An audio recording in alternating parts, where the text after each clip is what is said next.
has carried this organization into the stratosphere this year. Please welcome Jody Pincus.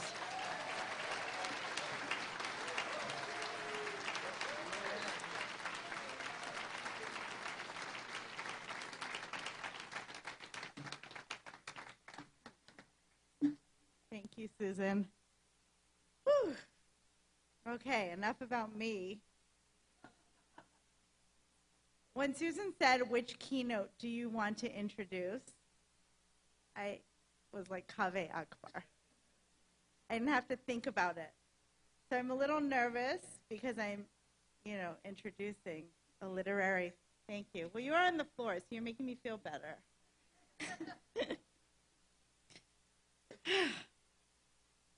Kaveh Akbar is a true luminary in contemporary literature whose work continues to redefine and expand the boundaries of the literary world.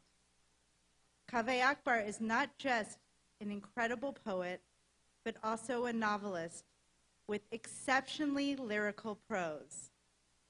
And I've kind of, gotten to know him a little bit, and this is something I care about a lot. He's warm and very kind-hearted. And when you listen to podcasts of him, it emanates through. He was born in Tehran, Iran, and raised in the United States. His work often delves into the complexities of identity, belonging, and the human spirit. As an immigrant child from South Africa to the United States, and now Mexico, these themes deeply resonate with me. Through his raw lyrical voice, Kaveh explores themes of exile, addiction, recovery, and the sacred, reminding us of the profound connections between our inner struggles and our shared humanity. His debut poetry collection, Calling a Wolf, has been celebrated as a landmark work, earning accolades for its unflinching honesty and emotional depth. Pilgrim Bell continues to dazzle readers and critics alike, weaving together spirituality, longing, and a profound questioning of self. Kaveh's poetry has appeared in The New Yorker, the Paris Review, Best American Poetry, and many other leading publications, cementing his place as one of the most important voices of our times. In 2024, Kaveh ventured into novel writing with Martyr, a book many of you explored during the Big Read. We chose it because Martyr is a work that has been lauded for its exploration of themes such as addiction, the divine, and the meaning of sacrifice. It is one of my all-time favorite books.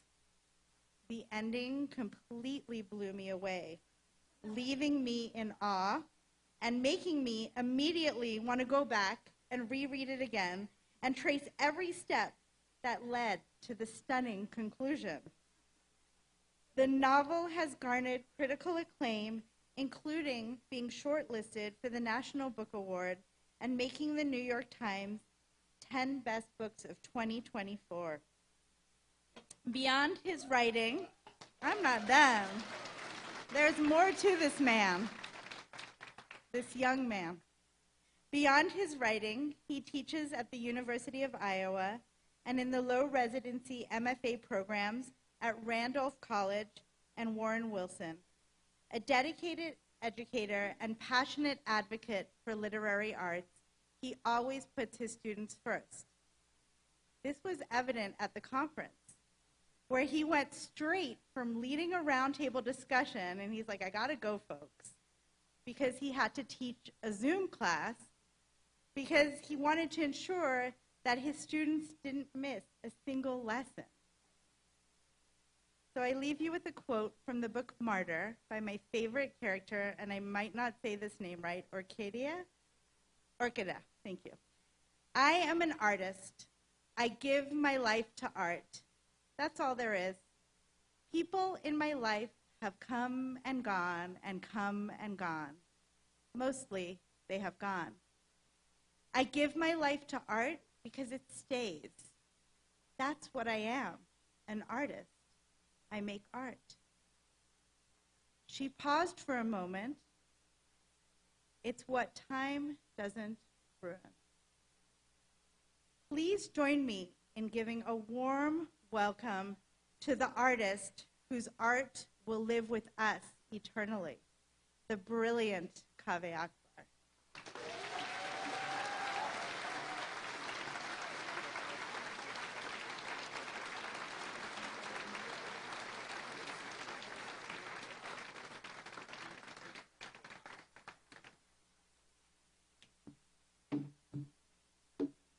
Thank you, Susan. Thank you, Jody. That was incredible. Thank you. That was really, really lovely. I have this fantasy where I come on stage with my cane and then just like toss it to the side like Willy Wonka, you know.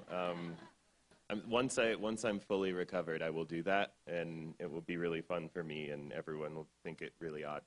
I'm just going to start talking. I will say that I'm going to be talking about poetry, which is a thing I like to do. I made, if you'd like to follow along with the poems, if you are someone who doesn't necessarily metabolize what is being said in the air, I made a thing where you can tune in on your phones. If you go to tinyurl.com/Kaveh San Miguel, I'll spell that for you, tinyurl. You don't actually have to do this. To be clear, you don't have to do this. You'll be perfectly fine not doing it. But if you are someone who wants to look at the poems as I talk about them, I'm also going to make them appear up here, which, oh, amazing, they already are. Cool. I'm also going to make them appear up here, but I wouldn't be able to read that from past the second row. So if you would like to, hey, Luke and Mark, it's nice to see you guys. So if you would like to join in on the reading, it's tinyurl. It's just a nice accessibility thing. tinyurl.com/talk to. Oh shit, no. Kaveh San Miguel, Kaveh San Miguel, spelled like San Miguel. So here we go.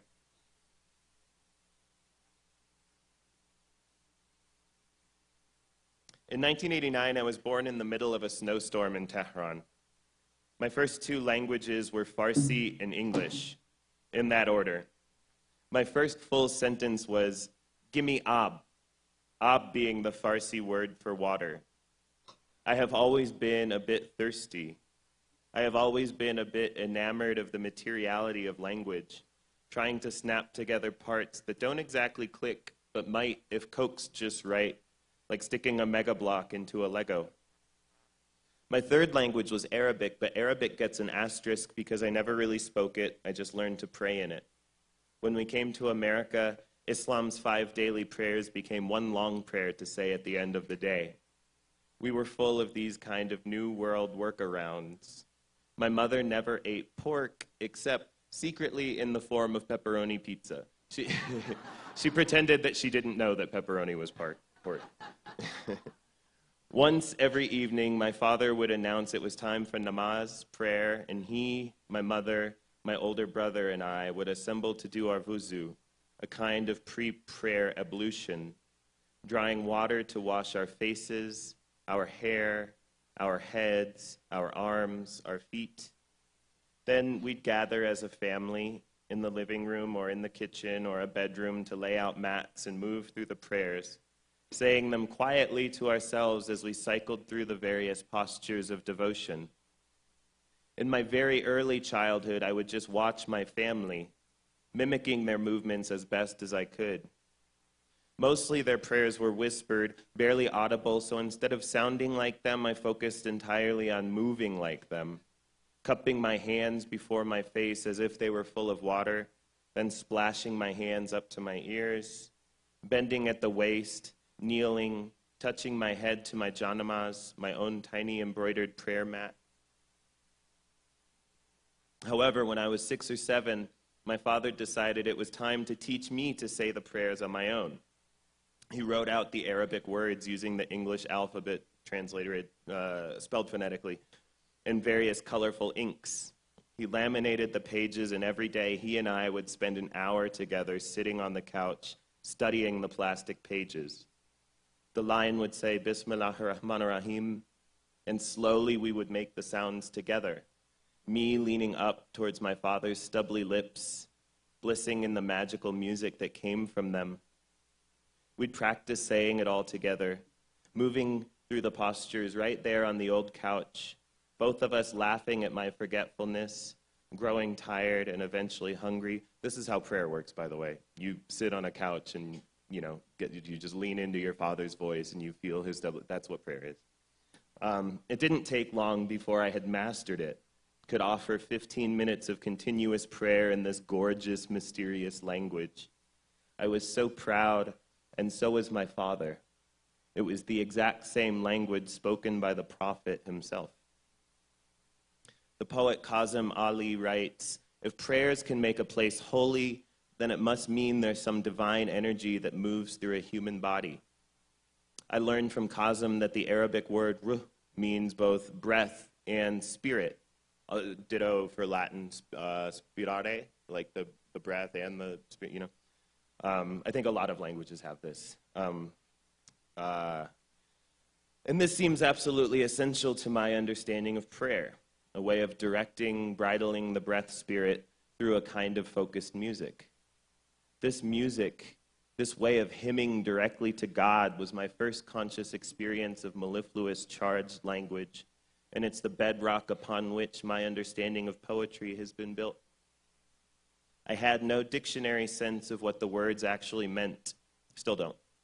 Arabic was a private tongue reserved for God, God's own tongue, and I understood if I spoke to God earnestly, mellifluously, it would thin the membrane between us. Poets have invested themselves in this promise for millennia. The idea that mellifluous, earnest language might thin the partition between our world and the next, our world and the divine, that there might in our breath exist a bit of spirit that could be harnessed, bridled. It's an idea as old as language, as old as incantation. The earliest attributable author in all of human literature is an ancient Sumerian priestess named Enheduanna, the daughter of King Sargon. She was in Ur. You guys, any Sumeria heads in the? Yeah, King Sargon was a big player in Ur. The daughter of King Sargon, Enheduanna, wrote sensual, desperate hymns to the goddess Inanna. If you've ever read Gilgamesh, Inanna presides over that text as well. Written around 2300 BCE, Enheduanna's poems were the bedrock upon which much of our species' ancient poetics was built. And her obsession, the precipitating subject of humankind's written word, Inanna, an ecstatic and often desperate awe at the divine. I'm going to read now this poem. This poem is called Hymn to Inanna, and it is, again, by Enheduanna, who was the first attributable author of our species, a Middle Eastern woman, not for nothing, who lived 43 centuries ago, right? 43 centuries ago. So if you want to, you can just listen. I would probably just listen if I were you. But if you want to, you can go to tinyurl.com/Kaveh San Miguel and follow along. Or you can just do that later so that you can take these poems home with you. But I'm going to read it now, okay? Lady of all powers, in whom light appears, radiant one, beloved of heaven and earth, tiara crowned, priestess of the highest God, my lady, you are the guardian of all greatness. Your hand holds the 7 powers. You lift the powers of being. You have hung them over your fingers. You have gathered the many powers.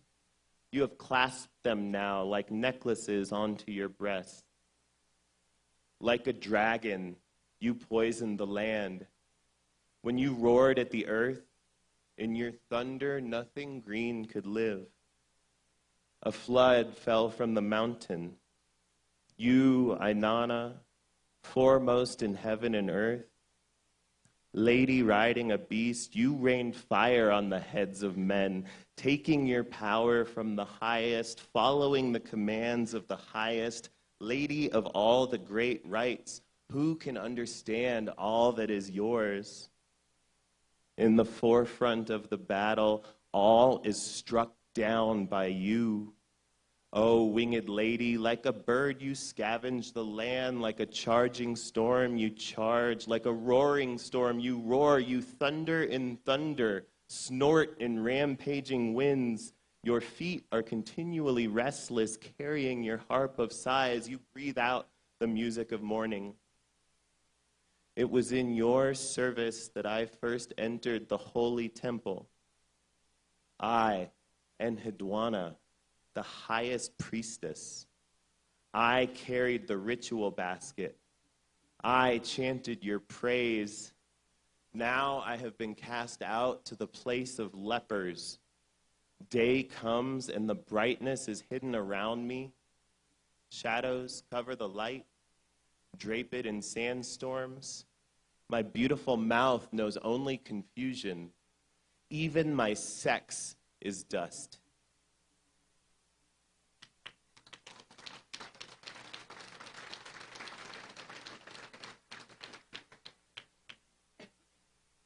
Just before I even get back into it, like, do this. You feel how the air in the room right now feels palpably different than it felt 2 minutes ago?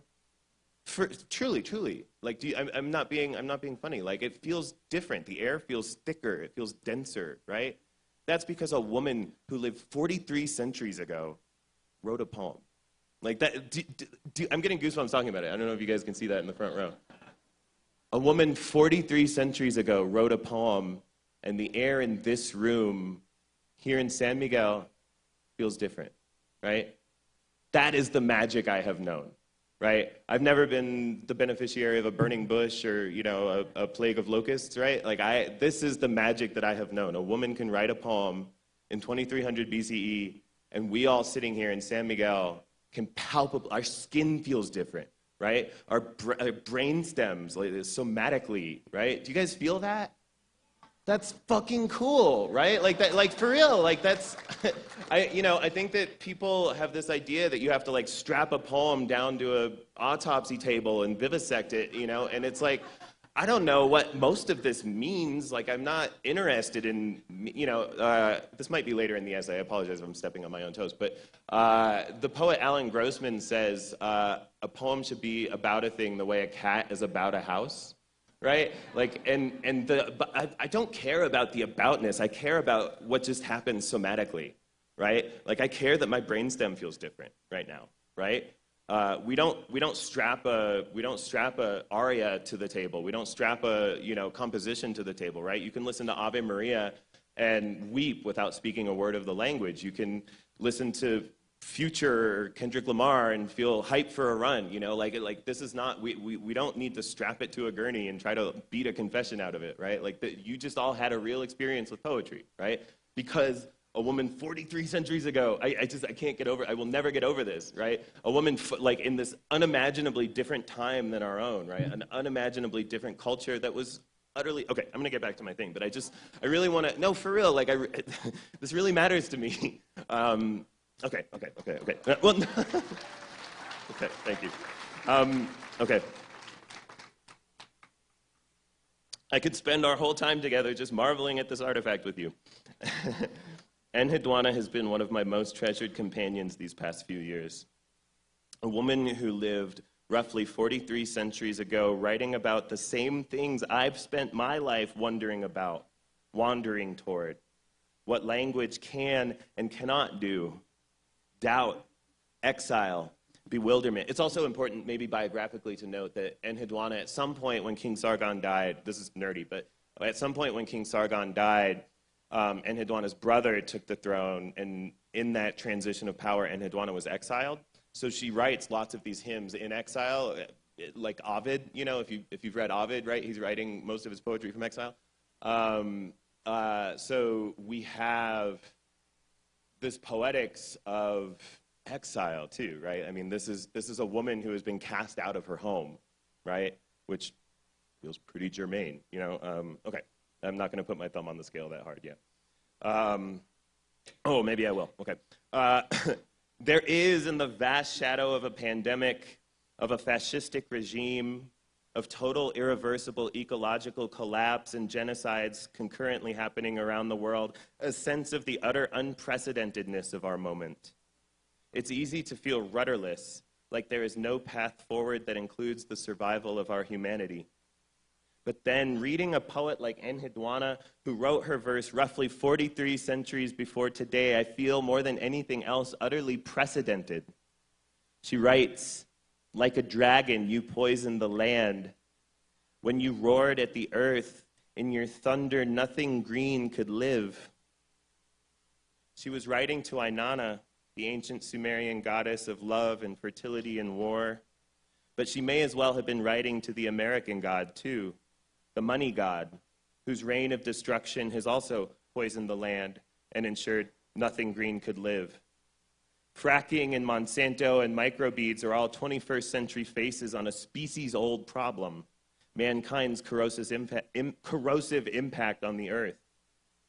She writes in the poem of her exile, oh, I forgot I actually talk about this in the thing, sorry. She writes in the poem of her exile saying, "I carried the ritual basket, I chanted your praise, now I have been cast out to the place of lepers. Day comes and the brightness is hidden around me." Right? She's angry, she's pissed off, right? She's like, I prayed all the time and like, this is what it gets me, right? Like, that's so relatable, right? Like this idea of like, fuck, like I'm doing everything right and like still a Trump, you know what I mean? Like that, you know, like still for real. And it's like, I'm you know, separating. It's like I'm separating my recyclables. I'm getting on my knees, you know, I'm helping my neighbors. And yet, you know, like that sense, it's here, right? It's unclear when or why Enheduanna was exiled, only that after her father's death, her brother took over the kingdom of Ur, and she was for a time banished. The great moral tests of the 21st century will be refugee crises, which will only grow more dire over time as the effects of climate change continue to displace populations. Thus far, we as a species have failed these tests miserably. Gaza, Brexit, children in cages. What can an ancient Sumerian poet teach us about immigration reform? Track the rage in the excerpt's final moments. And the brightness is hidden around me. Shadows cover the light, drape it in sandstorms. My beautiful mouth knows only confusion.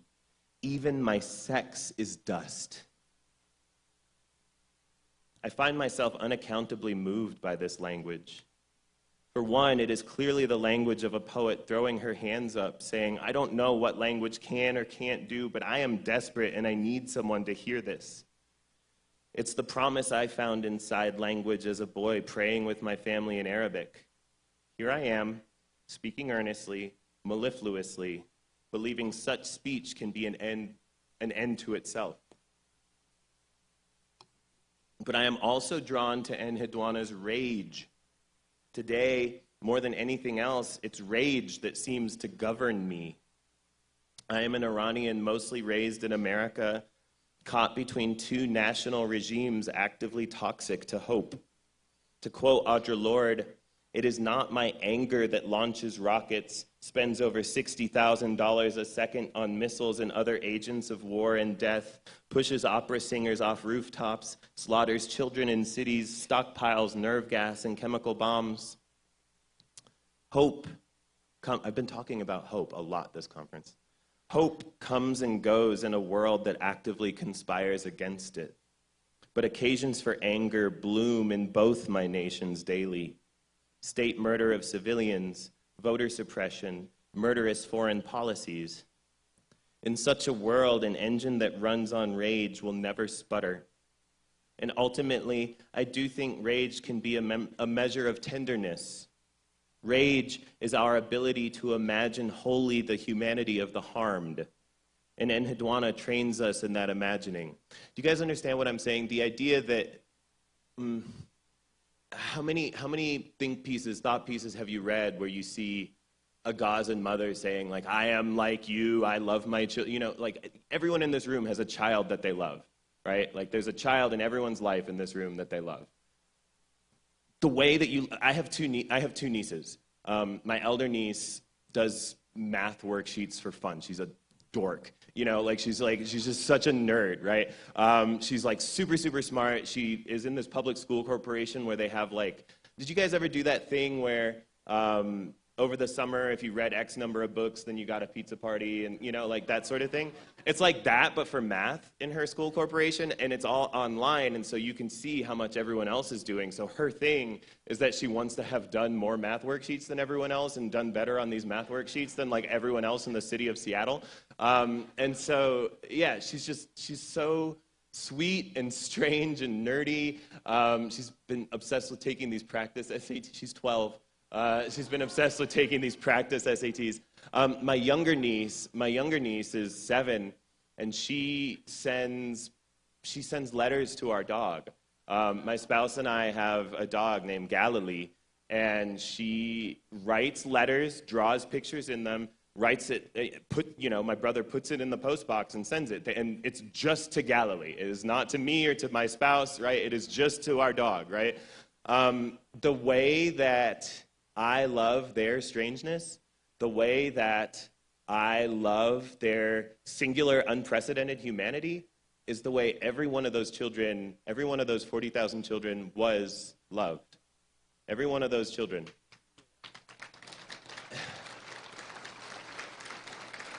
The crisis is showing people, this is a human being whose heart could fit in your chest, right? This is a human being whose eyes could fit in your eye sockets, right? If you can fully imagine the interiority of the harmed, rage is a rational response, right? It is a compassionate response, right? To feel fully the interiority of the harmed is a measure of compassion, and that will never sputter in empire, right? That sort of rage, I'm not talking about the idiot dog barking in the room at, whatever, but I'm talking, I love my dog. I love dogs broadly. There's no such thing as an idiot dog. I just mean that sort of idiot rage, right? That's not what I'm talking about. I'm talking about age that emerges from a surfeit of compassion, right? Okay. And Hedwana trains us in that imagining. That I'm in recovery is no secret. My whole first book largely orbits my getting clean. A year after I got sober, I learned from a routine physical that my liver was behaving abnormally, teetering on the precipice of pre-cirrhosis. This was after a year of excruciating recovery, a year in which nothing harder than ibuprofen had passed through my body. If it's this bad after a year of healing, a nurse told me, imagine how bad it must have been a year ago when you quit. When I got sober, it wasn't because I punched a cop or drove my car into a Wendy's or anything dramatic like that. I had a dozen potential bottoms that would have awakened any reasonable person to the severity of my problem, but I was not a reasonable person, including shattering my pelvis and cracking several vertebrae, which is why I'm so convalescent still. The day I finally lurched my way towards help was a day like any other. I woke up alone on my floor, still drunk from the night before. I remember taking a pull from a nearly empty bottle of Old Crow by my mattress, then searching for my glasses and keys. Finding them, I calmly drove myself to help. The Greek poet Sappho, born roughly 630, you guys have all heard of Sappho, born roughly 630 BCE, was by all accounts one of history's greatest poets. But the entire corpus of her work burned with the great library of Alexandria. So today we know her only through the bits other writers quoted. We know that in fragment 22 she wrote, "Because I prayed this word, I want." But we don't have the entirety of the poem preceding it. Her because hanging there to explain some now unimaginable consequence of desire. I am, understandably I think, obsessed with desire and its consequences. If my liver function was still so erratic after a year of healing, then at the end of my active addiction, I must have been near some sort of Rubicon from which there could be no return. Some awareness permeated my dense fog of destruction. That awareness might have been bodily, the way an iron deficiency sometimes provokes in a person an unconscious desire to eat dirt. It might have been fatigue, a cumulative sense that the corrosive manner of my living had become untenable. Or it might have been something else. I'll never know, which I think is the point. A common formulation states that prayer is a way of speaking to the divine and meditation is a way of listening for it. I was talking to my friend Robert about that yesterday. Poetry synthesizes these, the silence of active composition being a time even the most skeptical writers describe using the language of the metaphysical, saying, such and such a phrase just came to me, or those hours just flew by. And then reading, a process through which dark runes on a page or strange vocalizations in the air can provoke us to laugh, to weep, to call our mothers or donate to Greenpeace or shiver with awe. It is wrong to think of God as a debt to luck, but I could have died and then I didn't. I haven't. When so many around me, like me, did and have. Survivor's guilt is real. The omnipresent grief of still being here and not knowing what to make of it. I want to talk a little bit about a poem by the Nahua people because of where we are. I think it's appropriate, and I think I did this right, so stick with me. Most of us are probably familiar with the Kubler-Ross model of grief, named for Swiss psychiatrist Elisabeth Kubler-Ross, who wrote about it in her 1969 book On Death and Dying. You guys know, like, the 5 stages of grief, you know. The model states that dying people, or those who love dying people, will often pass through 5 main terminals of grief: denial, anger, depression, bargaining, and acceptance. Most of us have some familiarity with this way of thinking, but again, the model is utterly precedented. Again, we're here. This is the indigenous land of the Nahua people, among other peoples. And so this is a poem that I wanted to share. Yeah, cool. I don't know if I have the power to embiggen this. If whoever is, like, behind the curtain of this can somehow embiggen it, but also, again, you can follow along on your devices if you want, or you can just listen to me read it. Wow, yay! Cool, thank you, Wizard of Oz. Cool, thank you, sincerely, wherever you are. Yeah, so again, this is a poem from the Nahua people orbiting a mother's death in childbirth. This was first recorded and translated into Spanish in the 16th century, but it's likely much older than that. So we have, again, the midwife addresses the woman. Okay.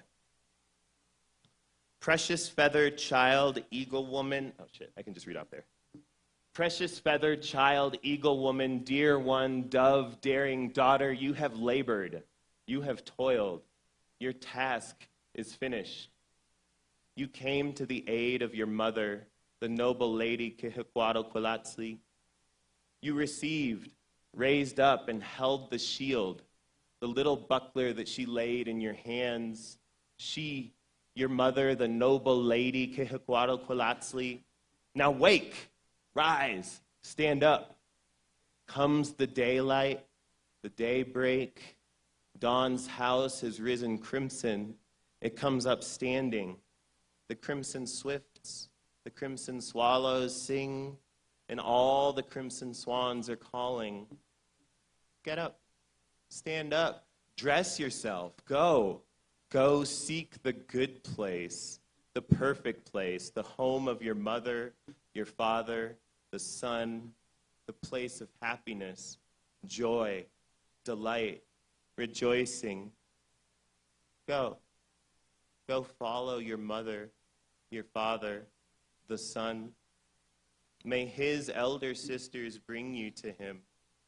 They, the exalted, the celestial women who always and forever know happiness, joy, delight, and rejoicing in the company and in the presence of our mother, our father, the son, who make him happy with their shouting.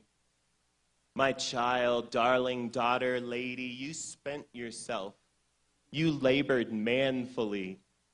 You made yourself a victor, a warrior for our Lord, though not without consuming all your strength. You sacrificed yourself. Yet you earned a compensation, a reward, a good, perfect, precious death. By no means did you die in vain. And are you truly dead? You have made a sacrifice. Yet how else could you have become worthy of what you now deserve? You will live forever. You will be happy. You will rejoice in the company and in the presence of our holy ones, the exalted women. Farewell, my daughter, my child. Go be with them. Join them. Let them hold you and take you in. May you join them as they cheer him and shout to him, our mother, our father, the Son, and may you be with them always, whenever they go in their rejoicing. But my little child, my daughter, my lady, you went away and left us. You deserted us, and we are but old men and old women. You have cast aside your mother and your father. Was this your wish? No, you were summoned. You were called. Yet without you, how can we survive? How painful will it be, this hard old age? Down what alleys or in what doorways will we perish? Dear lady, do not forget us. Remember the hardships that we see, that we suffer here on earth. The heat of the sun presses against us, and the wind, icy and cold. This flesh, this clay of ours, is starved and trembling. And we, poor prisoners of our stomachs, there is nothing we can do. Remember us, my precious daughter, O eagle woman, O lady, you lie beyond in happiness. In the good place, the perfect place, you live. In the company and in the presence of our Lord, you live. You as living flesh can see him. You as living flesh can call to him. Pray to him for us. Call to him for us. This is the end. We leave the rest to you.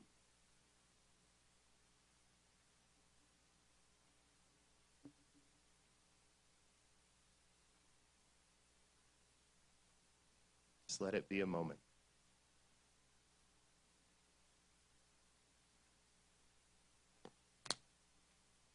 The way that you're feeling right now, the way that the air changed, whatever is happening here, is because a tribe of people passed this along for centuries so that it could be read to you here on this ground today.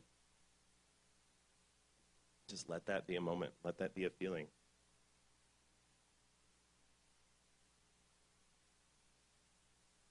What a gift. Now I'm going to soliloquize about it a little.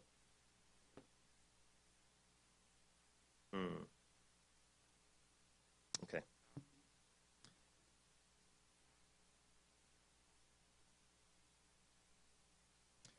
This ancient poem of indigenous Mesoamerica preceded the Kubler-Ross model by at least 500 years. But you can map the 5 stages of grief almost directly onto the poem. Denial. I'm not going to do this for each one, but denial. Wake, rise, stand up. Right? Spoken to a woman who is dead. Denial. Wake, rise, stand up. Anger. You went away and left us. You deserted us. And we are but old men and old women. You have cast aside your mother and father. Anger, right? You hear it? You hear it? Depression. Yet without you, how can we survive? How painful will it be, this hard old age? Down what alleys or in what doorways will we perish? You hear the desperation, the desperate depression in that? Down what alleys or in what doorways will we perish? Bargaining. You as living flesh can see him. You as living flesh can call to him, pray to him for us, call to him for us, right? It's one-to-one. Acceptance. This is the end. We leave the rest to you. It's nuts. It's for real, it's nuts, right? It's I'm getting it right now, and then in the thing that I wrote about it, I said, it's astonishing. I'm getting goosebumps right now typing about it. What can ancient spiritual poetry teach us about our living? A living that so often feels governed by grief. A half millennium before Kubler-Ross studied this phenomenon clinically and named it, the Nahuatl people were already teaching it. It's also important here to note that American spiritual poetry didn't begin with Dickinson or Whitman or anyone else writing in English, but with the Mesoamerican and Native American people who inhabited the land that would later be called America, passing their sacred texts along for centuries. Relative, shout out indigenous poetries. Relative to how long those texts were a part of the Earth's spiritual history, Anglo-American writers like Dickinson and Whitman are relatively brand new. To flatten the project of spiritual poetry to a bunch of white romantic and metaphysical poets is to erase the Ethiopian epic Kebra Nagast, to wash away Li Po and Rapia and Mahadevyaka and Teresa of Avila and Basho and Gilgamesh. It's a colonization, one that erases not only the bodies and lands, but actual spirits.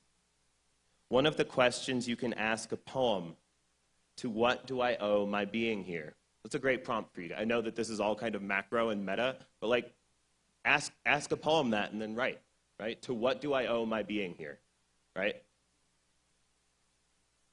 Li Po says, I sing and moon rocks back and forth. I dance and shadow tumbles into pieces. Anna Akhmatova, the word dropped like a stone on my still living breast. My working definition of sacred poetry rises directly out of my experience as a child praying in Arabic, earnest musical language meant to thin the partition between a person and the divine, whether that divine is God or the universe or desire or land or family or justice or community or sex or. As with my early prayers in Arabic, a one-to-one denotative understanding of the language isn't important. What matters is the making of music and the sincerity of the making. I just realized that that's me and not this. Okay, great. This is more important. I would prefer to be perceived as a sort of amorphous ball of light. When I was getting sober, I found no easy prayers, no poems to sing me well. What I did find was that during the early days of my recovery, when sobriety was minute-to-minute, white knuckles and endless pacing and cheap coffee by the pot, poetry was a place I could put myself. I could read a book of poems for an hour, 2 hours, and I didn't have to worry about accidentally killing myself. I could write a poem and the language for what was happening would just come to me. Hours would just fly by. Rapia al-Basri, writing in 717 CE. Kings have locked their doors, and each lover is alone with his love. Here, I am alone with you. My active addiction was a time of absolute certainty. Certainty of my own victimhood, of my convictions, of what I was owed by a universe that had split me from the land of my birth and dropped me into an America that was often actively hostile to my presence. That certainty destroyed whatever it touched, corroding my own life and the lives of people who love me. In recovery, when I threw myself into poetry, I was drawn to poems that were certain of nothing, poems that embraced mystery instead of trying to resolve it. W.B. Yeats, the ceremony of innocence is drowned. The best lack all conviction, while the worst are full of passionate intensity. I'm going to read that again because not to put my thumb on the scale, but the ceremony of innocence is drowned. The best lack all conviction, while the worst are full of passionate intensity.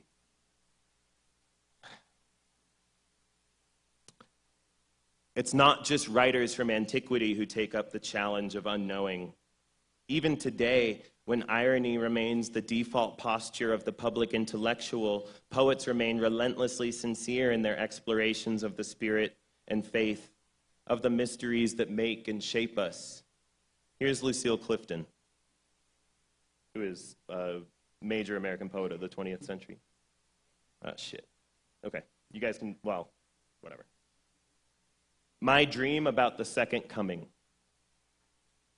Mary is an old woman without shoes. She doesn't believe it. Not when her belly starts to bubble and leave the print of a finger where no man touches. Not when the snow in her hair melts away.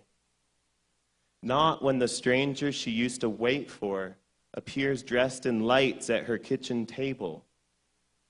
She is an old woman, and she doesn't believe it. When something drops onto her toes one night, she calls it a fox, but she feeds it.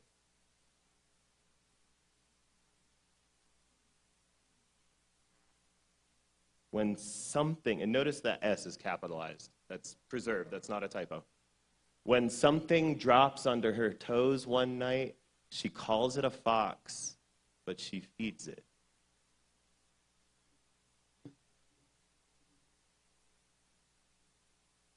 The capitalization in the third to last lines is Clifton's preserved. It is Clifton's poem within the poem. Something, a proper noun, despite its own mystery. When I talk about engagement with spiritual poetics being an exercise and sitting in mystery without trying to resolve it, this is what I mean. A capital S, something drops onto your toes one night, and you don't know how or why, but you feed it. Clifton has an entire suite of fox poems orbiting this mysterious something fox, delving into its mystery without ever really diminishing it. Clifton teaches me to wander into mystery without galloping towards some hasty and inorganic conclusion, which in turn informs my living. I'm trying to persuade you, to be clear, I'm trying to persuade you. I am trying to persuade you of the contemporary utility of writing that orbits what G.K. Chesterton called vertigo of the infinite. G.K. Chesterton actually called it that, making fun of it. He's like, oh, these writers who are all dizzy on the vertigo of the on the vertigo of the infinite, right? He's sort of like he uses this disparagingly, but I actually really love it. Like, I love the vertigo of, like, I'll claim that I am a writer of the vertigo of the infinite. You know, that's just a dope line. Yeah, sorry. I'm trying to persuade you of the contemporary utility of writing that orbits what G.K. Chesterton called a vertigo of the infinite, what Clifton called the lip of our understanding. Inquiries into the divine still connect contemporary poets to their ancestors. In one poem, the 12th century Kannada poet Saint Mahadevyaka writes, "When the body becomes your mirror, how can it serve? When the body becomes your mind, what is left to remember?" In her Astonishment, and this is the name of the poem, is Astonishment, written over 800 years later, 20th century Polish Nobel laureate Wisława Szymborska seems to almost pick up where the ancient Kannada poet left off, wrapping question after question around the immobilizing strangeness of being anything. I'm reading this. I didn't put it in this, sorry. You can Google it. Why, after all, this one and not the rest? Why this specific self, not in a nest, but a house, sewn up not in scales, but skin, not topped off by a leaf, but by a face?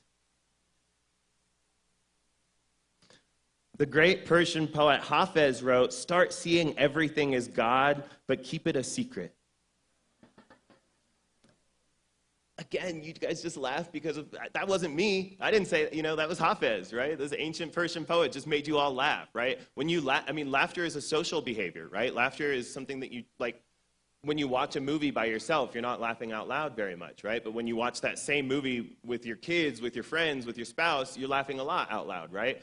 Anthropologists and sociologists have studied this, and it is a social behavior, right? And so when Hafez just made you laugh, that, again, to be clear, that wasn't me, that was Hafez, right? So this ancient dead Persian poet, you all recognize as being a member of your tribe in the room right now, like in your lizard brains, and you laugh, right? This is a social behavior, right? Do you understand? Like, it's not woo, like, this is not like some fucking, like hocus pocus bullshit. Like this is like real, like you just laughed as a social behavior, right? That is deeply encoded in your lizard brains, right? Like that one doesn't have to stretch out to the metaphysical to understand. Does this make sense? You guys picking up what I'm putting? Okay.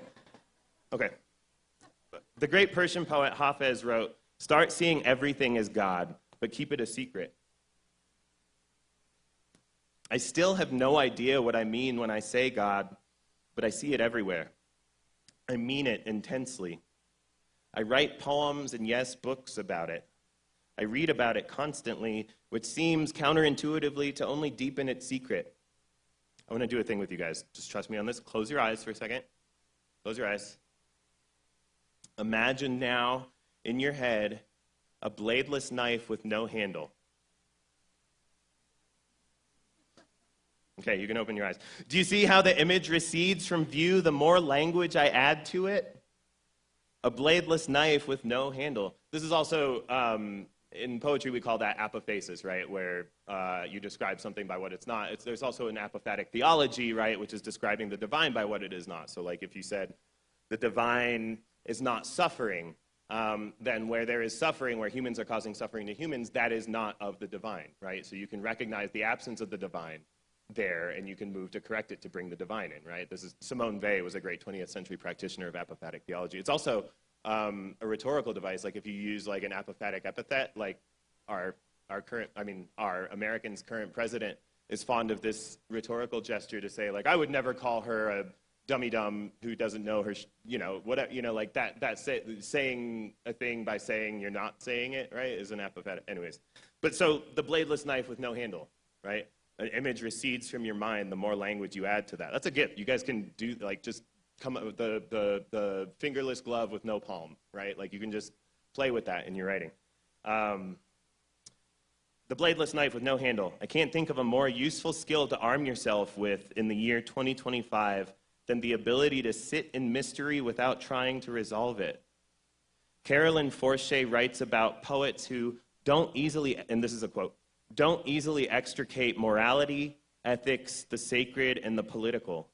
For them, it's not possible to think of these as isolated categories, but rather as modes of human contemplation and action which are inextricably bound to one another. I'm going to read that again. Forche writes about poets who don't easily extricate morality, ethics, the sacred, and the political. For them, it's not possible to think of these as isolated categories, but rather as modes of human contemplation and action, importantly, and action, which are inextricably bound to one another. An attuned permeability, this is me again, an attuned permeability to wonder compels the curious poet to rigorously examine their stations, both cosmic and civic. So many of my students, and I imagine so many of you, have articulated some version of one particular anxiety to me over the past few years. Perhaps you have, I forgot I wrote that. Perhaps you in the audience have experienced it too. The anxiety is, how can my writing matter right now? How can anything I have to say be timely or worthwhile? To them, I continually point towards Enheduanna, whose 4 millennia old poetry feels utterly, miraculously prescient to me in my living today. I point to the Mesoamericans who taught us how to move through grief centuries before the advent of psychiatry and psychotherapy became medical disciplines. I point to Clifton, to Szymborska, to Rapia and Mahadevyaka and all the other poets discussed here. Writing Snapchat or Miley Cyrus into a poem doesn't make it timely. Writing inhumanity in all its endless, mysterious baffle does. I want to end with a poem by the 18th century Japanese poet Kobayashi Isa, as translated by Robert Haas. The poem in its entirety reads, oh shit. What? Oh, there it is. Yeah. This is the poem in its entirety.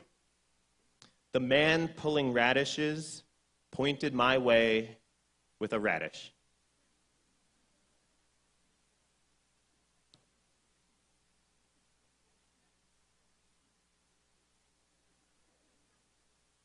The first time I read this poem, it felt like a trick, like a silly one-off. The great masters wrote those too. Something about it stuck with me, though. Something about its repetition. Heidegger wrote, I know we're not supposed to quote Heidegger, but you will forgive me for it. I think we're all morally mature enough to understand that we can take what we need and leave what we don't. Heidegger wrote, "Language itself is language and nothing else besides. The understanding schooled in logic calls this proposition an empty tautology. Merely to say the identical twice, language is language. How is that supposed to get us anywhere? But we do not want to get anywhere. We would like only, for once, to get to just where we already are. To get to just where we already are. The man pulling radishes is strapped to his living like anyone else.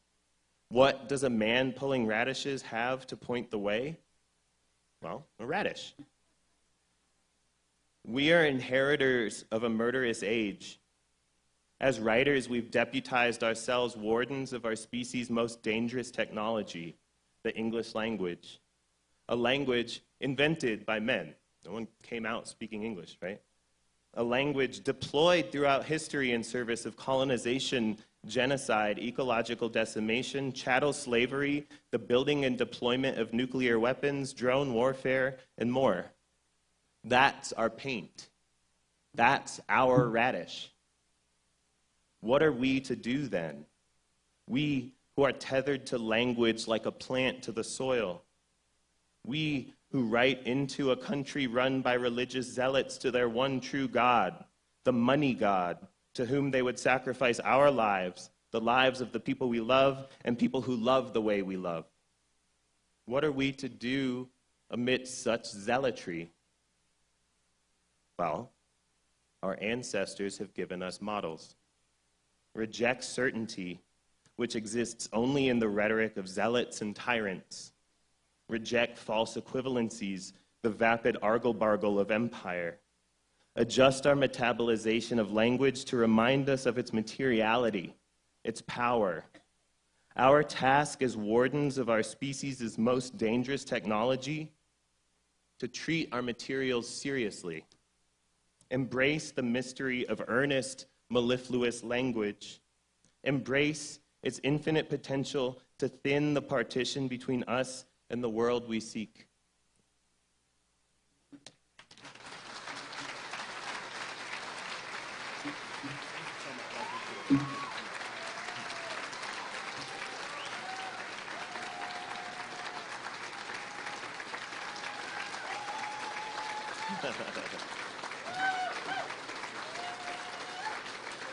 Thank you.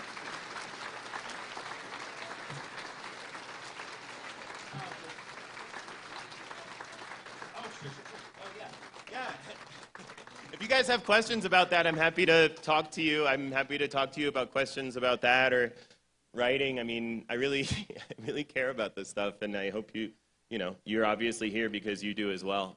Do you guys have questions, comments, concerns? Joys, raptures, sorrows, epiphanies, ecstasies, nightmares, visions, Jeremiads? Anyone? Yeah, over here. Oh, hey, there's like oh, shit, okay, Yeah, cool. there's Oh, I like whole your dress, bunch of that's us very over pretty. here. That's lovely. So- What's your name? Judith, Judith, it's nice to meet you. I'm Kaveh. it's nice to meet you, and bravo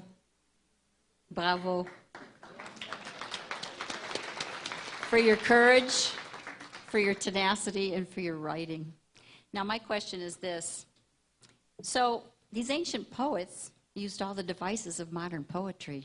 Yeah. They used specificity of detail, they used alliteration, they used repetition, they used the importance of questions.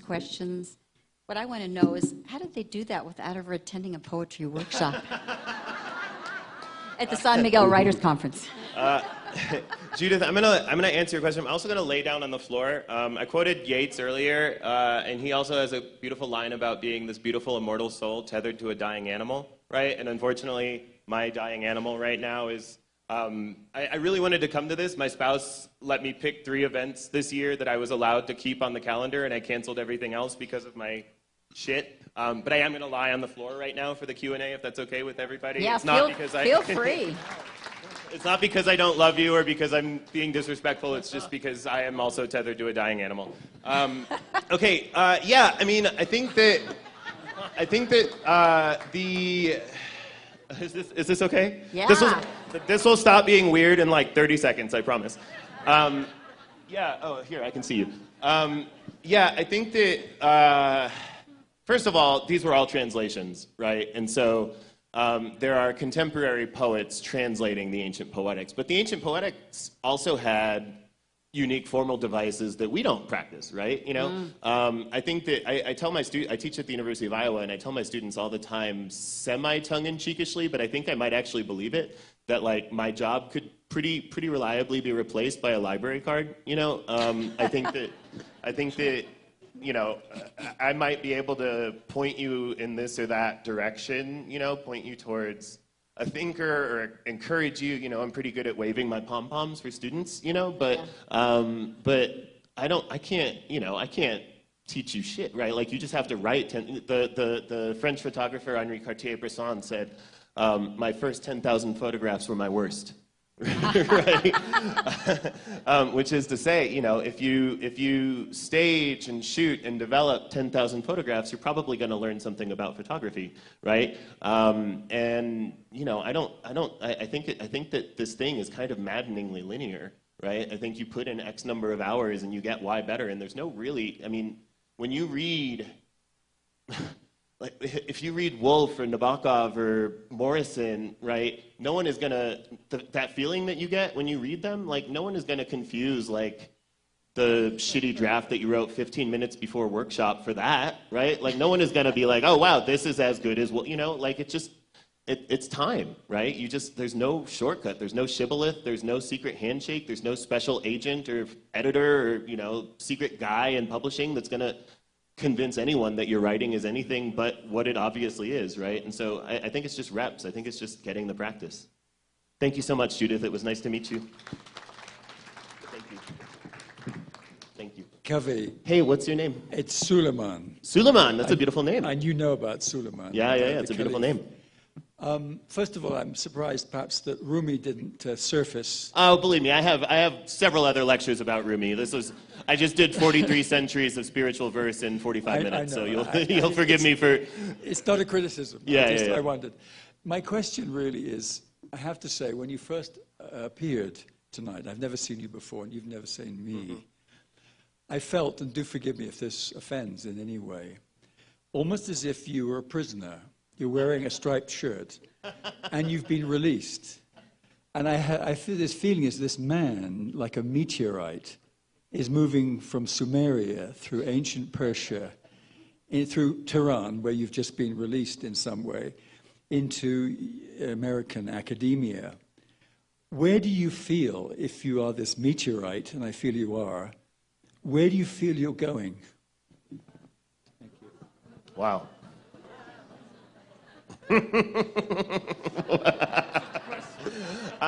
Yeah, I mean, you know, I was talking about this with someone, but you know, everyone in this room is on a 15-minute bus ride between two eternities, right? Whether there's something on the other side or nothing on the other side, I don't know which one's scarier, right? But it was an eternity before us; it's an eternity after us, right? And this is geologically, you know, a blip of a moment, right?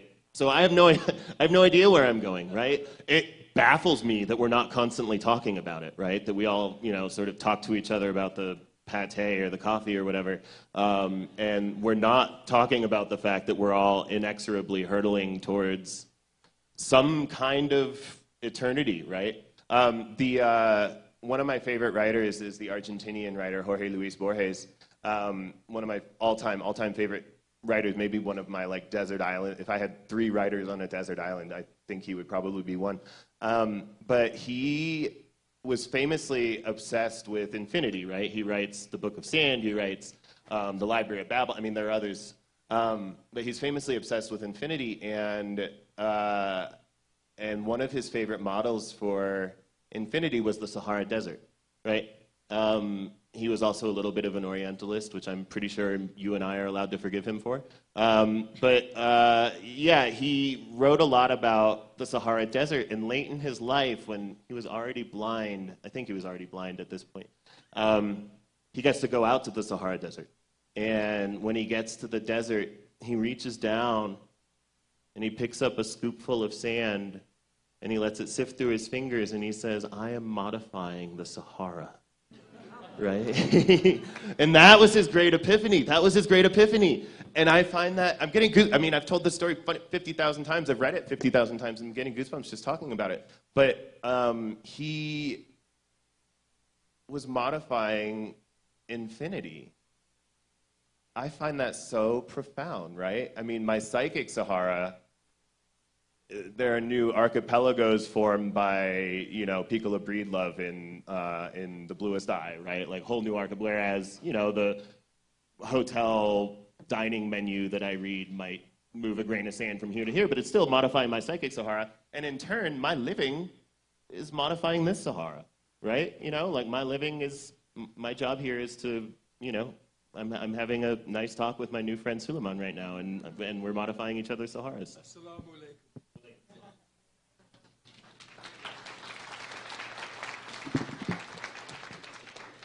Hi. What's your name? My name is Marie. Marie, it's nice to meet you. That's my spouse's middle name, so I'm immediately endeared to you. Wait, are you in? It's actually I'm my endeared middle to name you, as or well. you're endeared to me? Whatever. I like you. I love you. So this. I love you too. I love you too, Marie. Thank you. I think I just had my first spurt of joy in your last few paragraphs, and I hope maybe I'm overstating you, but I think that you said that the beginning of the answer to our end stage capitalism and horrible, terrifying, and disgusting and silly autocracy that's going on now is words, is to use words extremely precisely and extremely heartfully. Am I overstating you? I think that's beautiful. I mean, I think it's one channel of action. I think, you know, I don't want to say that this supplants the work that, you know, aid workers are doing, or that, you know, ER doctors are doing, or, you know, I don't want to, you know, overstate my own importance, right? I think that history, you know, we're all writing into the shadow of Dante and Milton and Rumi and Rapia, you know, and so, you know, I don't want to overstate my importance, but, you know, in that Borgesian idea, right? Like right now, you and I are making each other's days better, right? Or, well, you're making my day better. I don't want to speak for you. But like, you know, like, but you know what I'm saying, right? And like, I don't need to look past that, right? I don't need to look past this interaction, right? Like I see that there's another person in line and I'm excited to meet them, but right now I'm really having a nice time talking to you, right? And no, truly. And I think that when I look at the page, that is a channel of my action. And that, you know, if I write,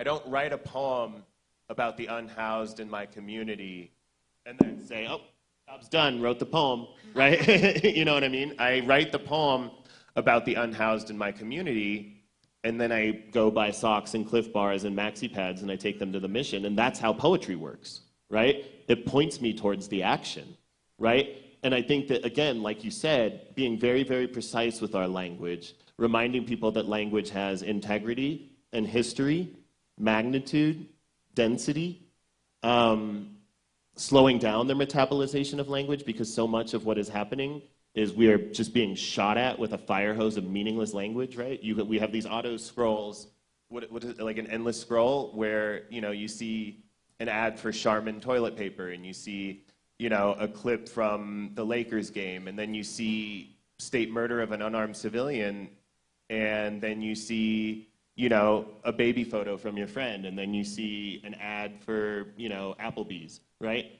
And that is empire training you to treat that middle thing like those other things, to treat it lightly, right? It's not light. That was a person whose heart could fit in my chest, right? That was a person who was loved the way that I love my spouse, you know? When we write poems, when we write thoughtful, artful, literary writing, we're slowing down people's metabolization of language. There's no way to read a poem as quickly as you read your Instagram scroll or whatever, right? And so that is the channel of action that I am interested in. That is my part in this. Thank you. Thank you. We can't just call it X.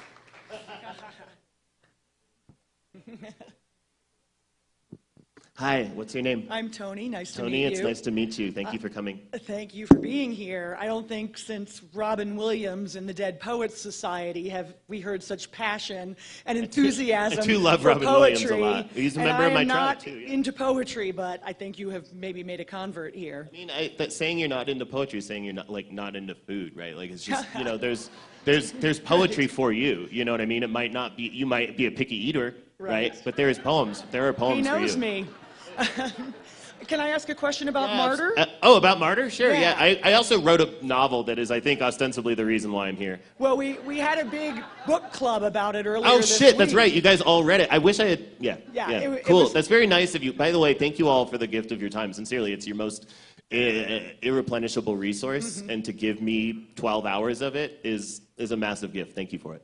We had a great group conversation. Thank and you. one of the questions that was approved by you and your publisher was about the exclamation point. I had questions approved by my That's publisher. what we were told. I promise you that never made it to me. I have a lot of people who take very good care of me because they know that I am this person, like worming around on the stage right now because I like talking to people, Yes.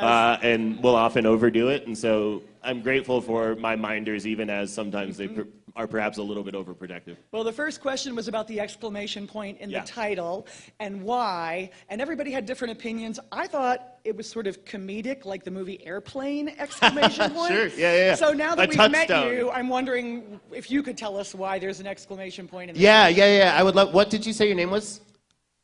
Tony. Tony. Nice to meet you. Yeah. Hey, my love, can I have my water, please? Thank you very much. I appreciate it. So the exclamation point, I mean, the short, quippy answer is that it announces something tonally, like you're saying, like the movie Airplane, right? Like it tells you, if the movie was just called Airplane, right, and you saw that in the absence of any context or movie poster, you might think it's about some like air tragedy, or you might think it's about like the internal personal dynamics of flight attendants, or, you don't really know. The exclamation point kind of announces something tonally, right? I'm calling a book Martyr, right? And it's going to be sold in airports with my very ethnic name underneath it. And so,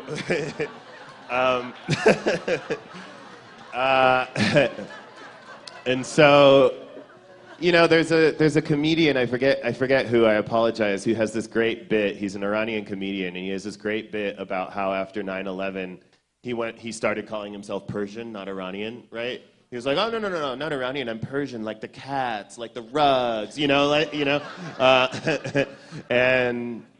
I don't know, maybe there's like a flickering anxiety in my head that's like, maybe this will sort of like, like the cooling rods around the atomic core, right? I mean, I do think if a book was called Martyr, just objectively written by anyone, it would seem very dour, very relentless and punishing.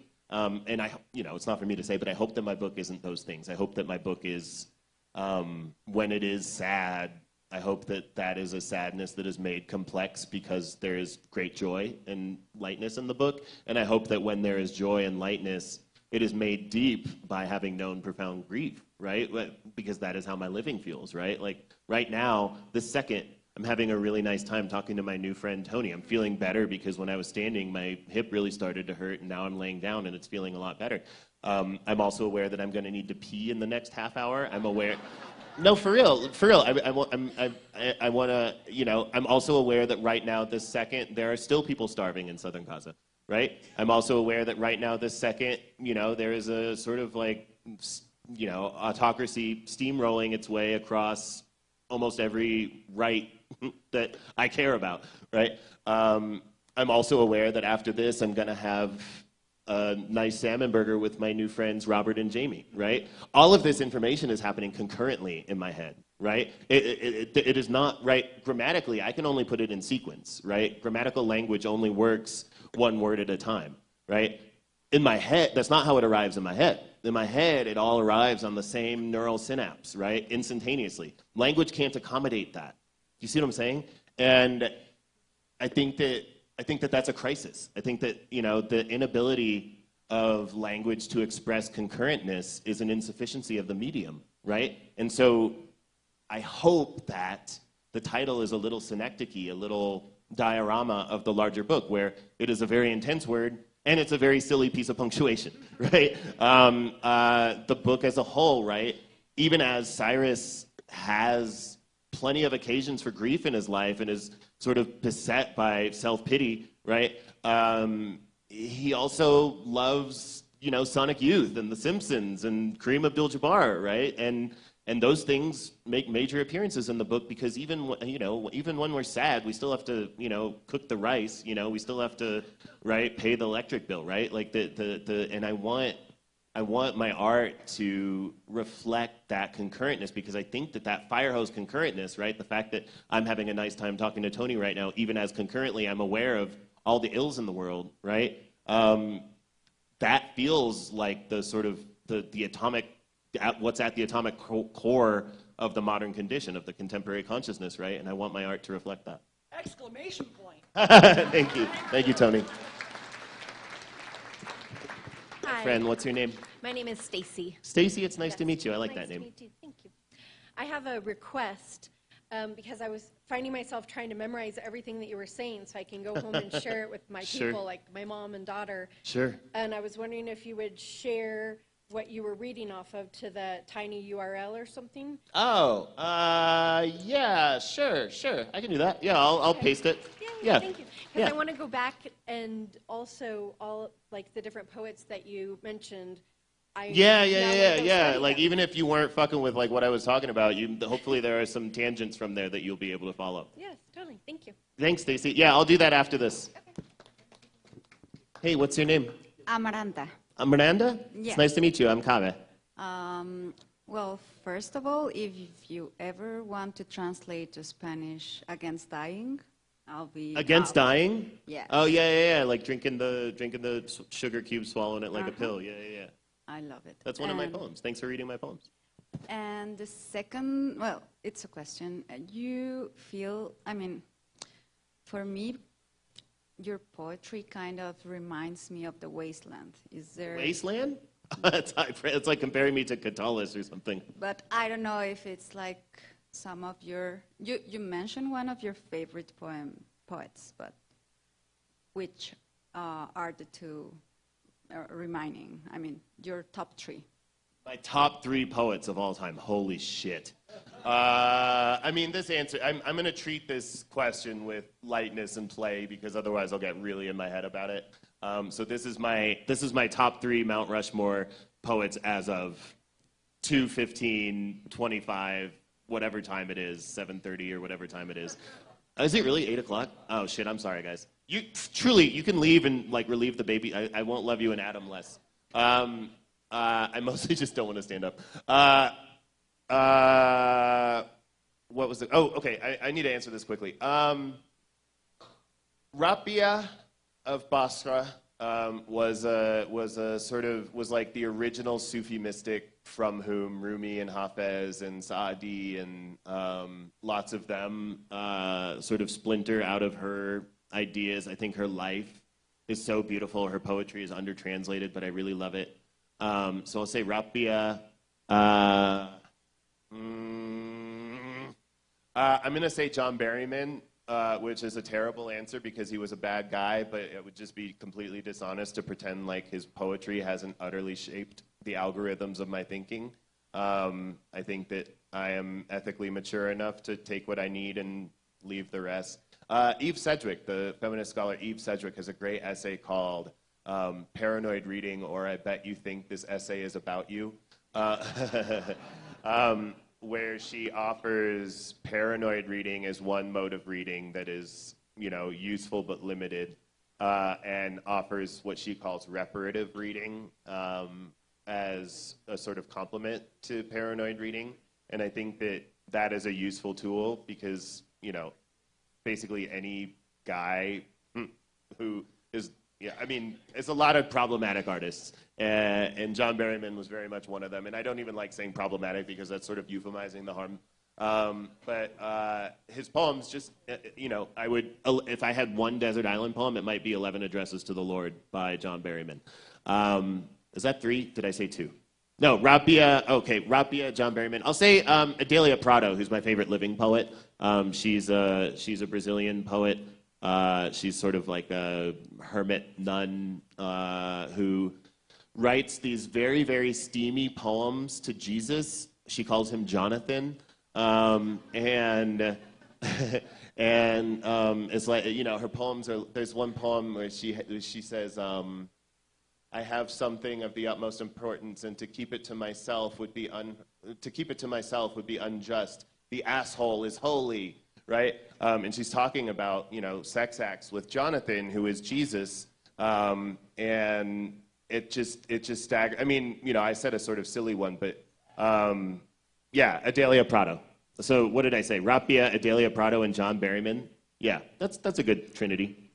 Thank you so much. Hi, friend. What's your name? Hi, I'm Isa Farfan. Isa, it's nice to meet you. Yes. Yeah, nice to meet you. Nice to meet you. I have a kind of a meandering question. Love it. But I'm asking for some words of encouragement for writers with politicized identities, writers whose lives are subject to debate, writers of color, queer writers, writers who need to defend themselves in their writing. Like, why keep writing, and how do you keep faith in telling your own story and your own struggle when you yourself are like subject to debate? Yeah, that's a beautiful question, Isa. Thank you for it.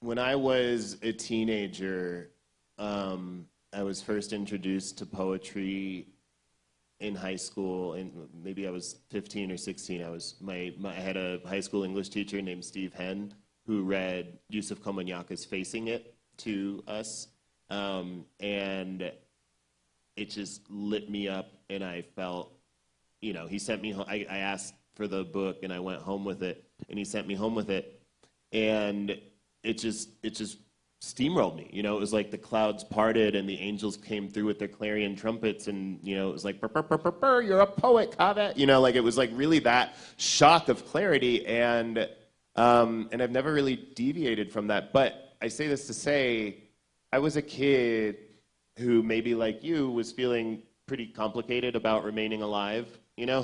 Or I don't mean to say maybe like you, but feeling complicated about, well, I was a kid, wait, I said maybe like you at the wrong part of the sentence.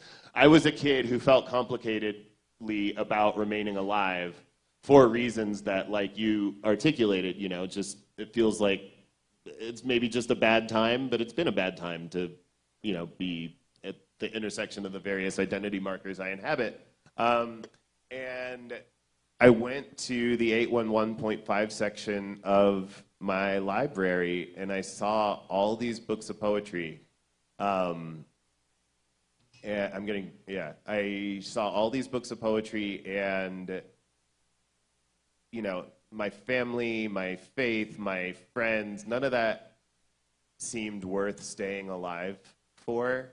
But the idea that I might one day be able to be a person who just wrote poetry, you know, the idea that one day I might be able to be a person like all of these peoples whose names were on these spines. It didn't even matter what was in the books, right? Just seeing the spines in the 811.5 section was like, these are all people who are alive this second, and what they do is write poetry, right? I didn't know that was an option, and that was worth staying alive for, right?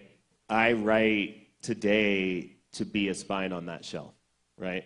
I write today so that I don't care if people open the book. I just want to be a spine on the shelf so that someone who has a name that looks like mine, or, you know, has a sexuality that looks like mine, or has a psychomorbidity that looks like mine, right? Can look on the shelf and be like, oh shit, like, you know, there's a path.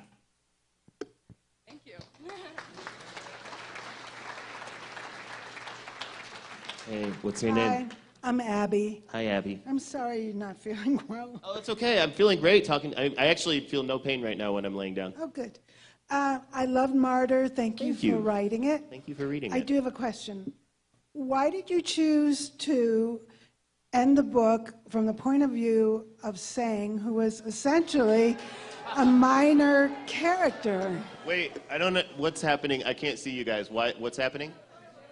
Oh, no spoilers. Okay. No. Listen, no. You should have read the book. No. I can land this plane without spoiling it. It's not really a spoiler. No booing Abby. Abby's my new friend. Yeah, it's a funny thing because I've spent like the first 15 years of my public-facing life as a poet, and as a poet, one never has to worry about spoilers, right? Like, one is never like, oh, the last line of this poem has a feather in it, like there's no, but, so it's been a trip, being a novel person.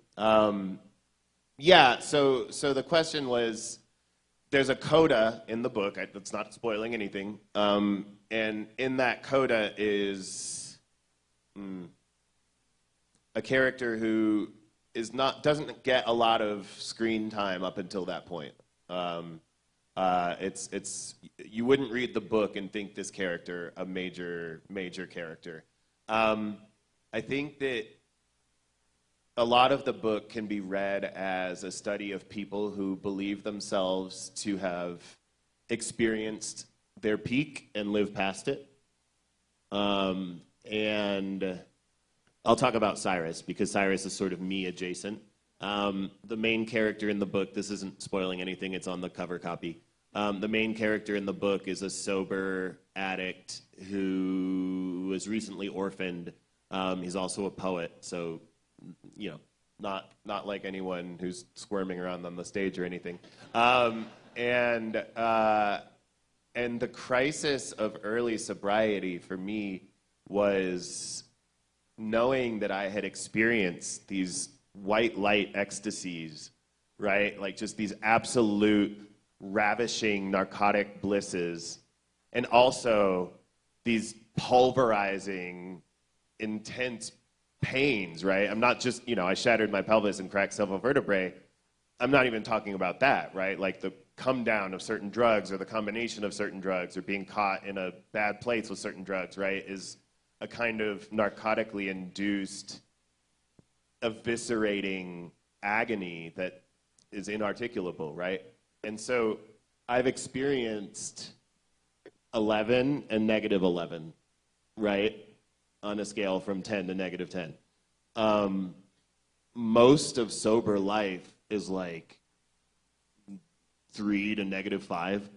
You know what I mean? And so to know that if I am to stay sober, it means giving up, it means just living in this like dramatically narrowed interval, right? It's like, what's the point, right? That last coda is someone in the peak, in the 11, who recognizes it in the moment, right? I'm trying to be ambiguous about. They recognize in the moment that it's 11. No other character in the book did that. I get it. Thank you.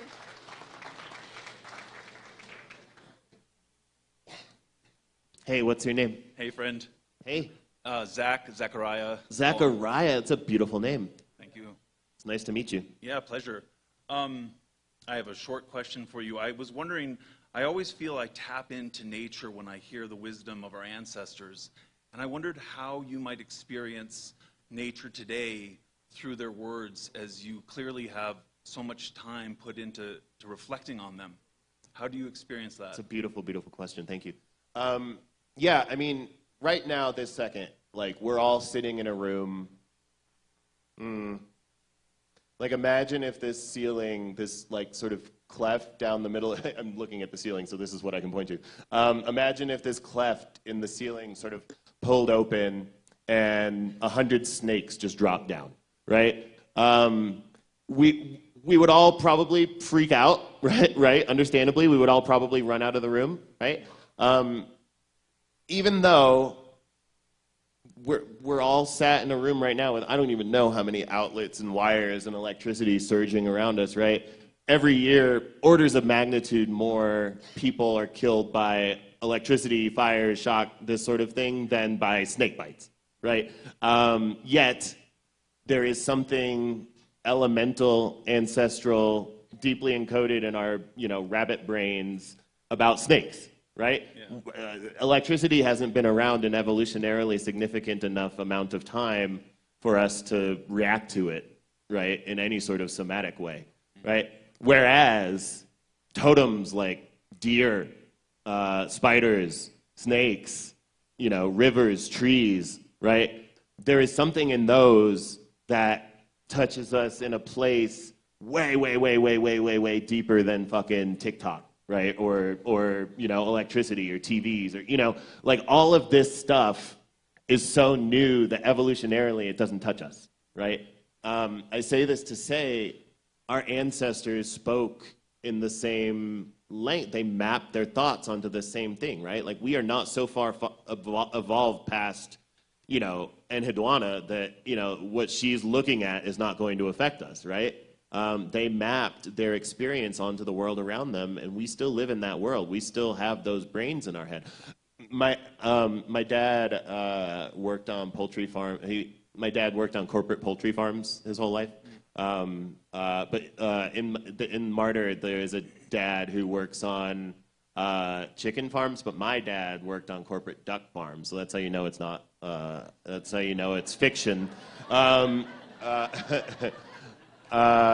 yeah, my dad worked on farms his whole life, and he taught me about how all abattoirs are designed so that you can't let the animal about to be slaughtered see the animal being slaughtered, right? Yep. All abattoirs, all butchery, all these places are designed to shield the actual slaughter from the animal that's next, right? Yeah.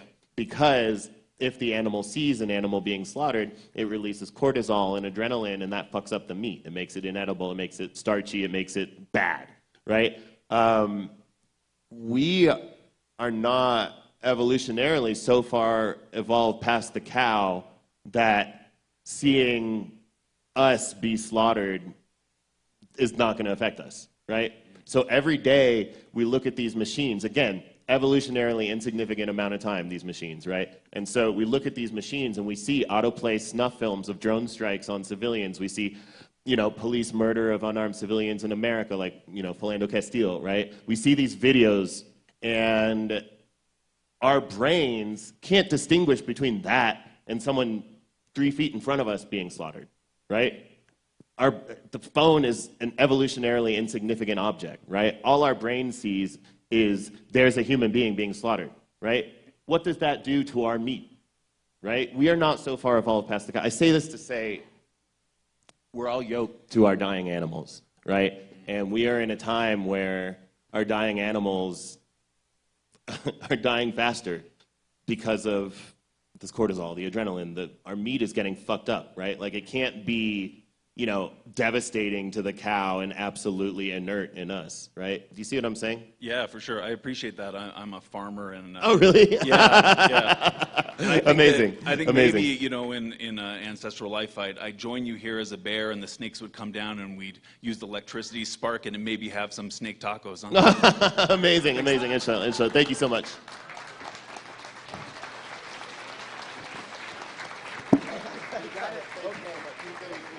The amazing Kaveh Akbar. Thank you.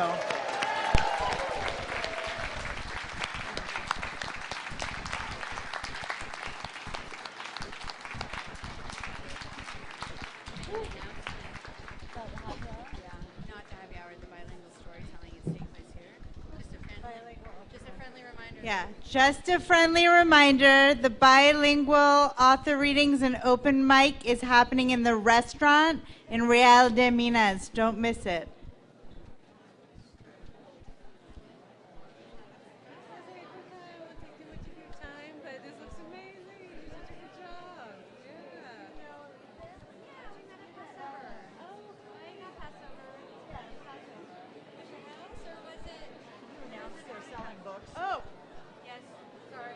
And don't miss the books. They're selling books to the right. Signed copies.